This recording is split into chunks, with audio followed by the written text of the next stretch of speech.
the makers of Paw Patrol Grand Prix and Gigantosaurus Dino Kart comes Formula Legends, an off-brand Formula One-inspired arcade racer. Yes, it's certainly true that developer 3D Clouds' primary output appears to be racing games aimed at an extremely young audience, so on paper, Formula Legends might sound easy to cruise on past for those of you who are no longer eating spaghetti with your hands.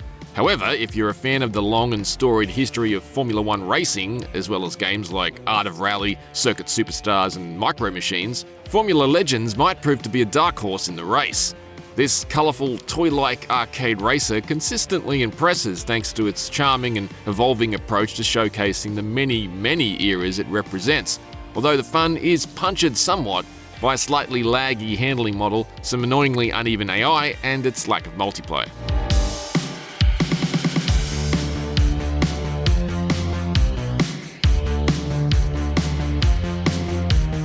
In case it's not obvious by its chunky car caricatures and cartoon-adjacent art style, Formula Legends is not here to compete against the likes of Codemasters' modern F1 series. Those games are mostly for hardcore fans who crave a realistic approach, but they're also tweakable enough to remain approachable for newcomers and younger players. Indeed, that's one of their real strengths. But where F125 is seeking to be a credible simulation of a current elite sport, like its peers on the football pitch or a basketball court, Formula Legends is still very serious about faithfully paying homage to the sport of F1 in a delightfully comprehensive way that older fans can appreciate.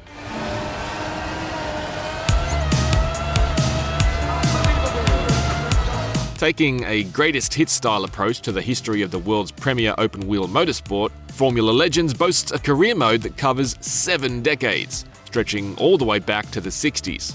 On top of this, most of these decades are broken up into multiple mini-eras covering the early, mid and late phases of these periods. The car models, drivers and the teams they race for are constantly shaken up across each championship.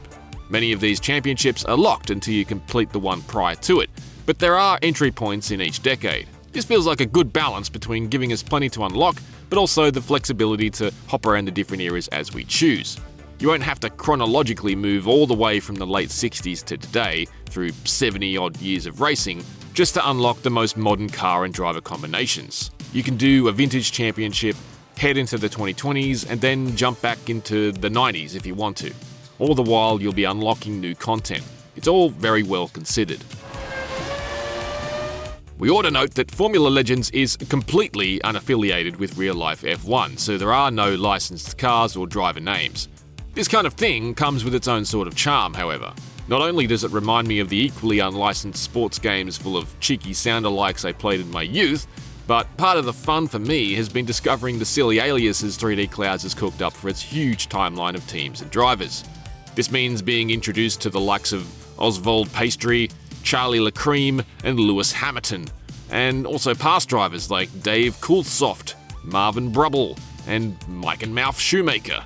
Some of them stretch the bounds of a good pun to the point of being a bit too obtuse or confusing, and it could have done with one more edit pass from the development team to catch quirks like Al John, inexplicably migrating from Australia to New Zealand in the 1980s, but it's cute stuff overall.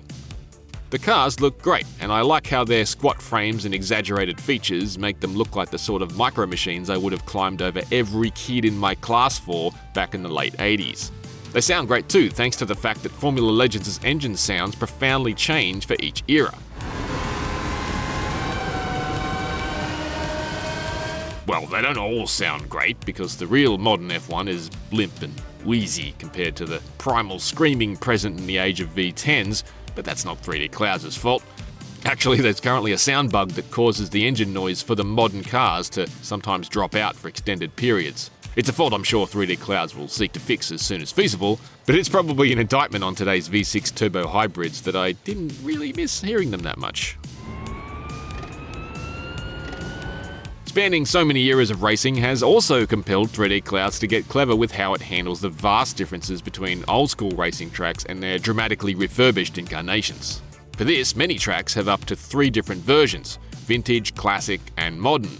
As with the drivers and cars, the tracks are unlicensed, but they each contain enough recognisable nods to famous corners and track segments that there's no question which ones they're homages to. I really enjoy how tailored the tracks are to each era.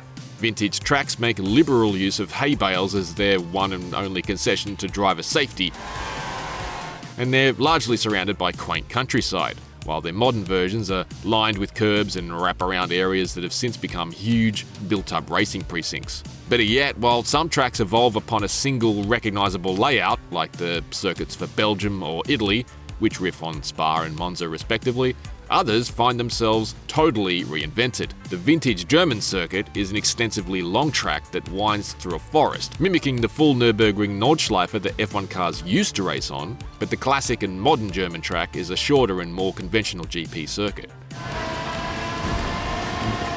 Similarly, the classic Australian track has a clearly different layout and aesthetic to the modern track, mirroring the real-world differences between the Adelaide Street circuit of the late 80s, early 90s, and the current circuit in Melbourne's Albert Park. It's this kind of attention to detail that tells me that this is not being phoned in. There are even optional visual filters that give vintage races a warmer, old-school film tone, and classic races a bright CRT TV effect to better situate them in the 80s and 90s. It's a really well-curated and crafted career mode, and you can tell the team are firm F1 fans from the commitment to these small details that's on display.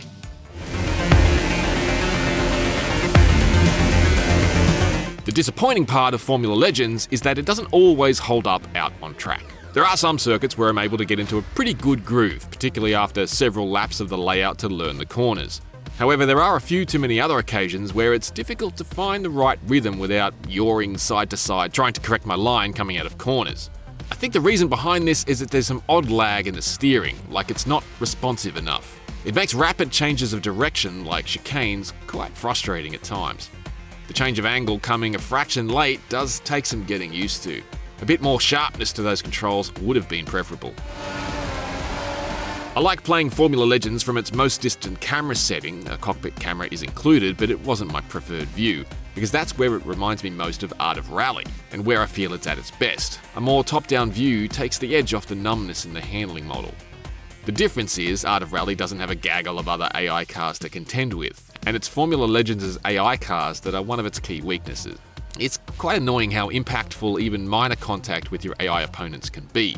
Essentially, any scrape with a car on the outside of you during a corner will completely overrule your steering, causing you to understeer directly into a wall or off track. And even a light touch from behind will cause other cars to immediately slow down dramatically and trap you behind them. The inconsistent AI, which comes in just 3 settings, easy, normal and hard, is a significant bugbear, especially since there's no multiplayer mode in which to race against friends. The main problem is how much their proficiency varies between circuits. On a lot of tracks, I found it entirely straightforward to keep the normal AI behind me throughout a race, sometimes pulling out to quite large leads. However, on some tracks, especially Formula Legends' version of Monaco, they're supernaturally quicker for no apparent reason. That should be no problem because you can just turn down the difficulty for those tracks, right? Unfortunately not. The difficulty level can't be adjusted between races during a championship. Once it's set for all subsequent races. Formula Legends would be much improved with an AI system we're able to adjust with a bit more granularity. Something like that could help keep the pack closer together, particularly since tyre wear, dynamic weather and pit stops are all factors in Formula Legends' racing. Having to think about your pit stop strategy throughout a race is a nice touch, but making those snap decisions to pit or stay out for one more lap would be a lot more tense if we could find a way to bring the racing closer on a more regular basis. Formula Legends is an earnest and consistently charming unlicensed homage to 7 decades of F1 racing that's one part Art of Rally and one part Micro Machines.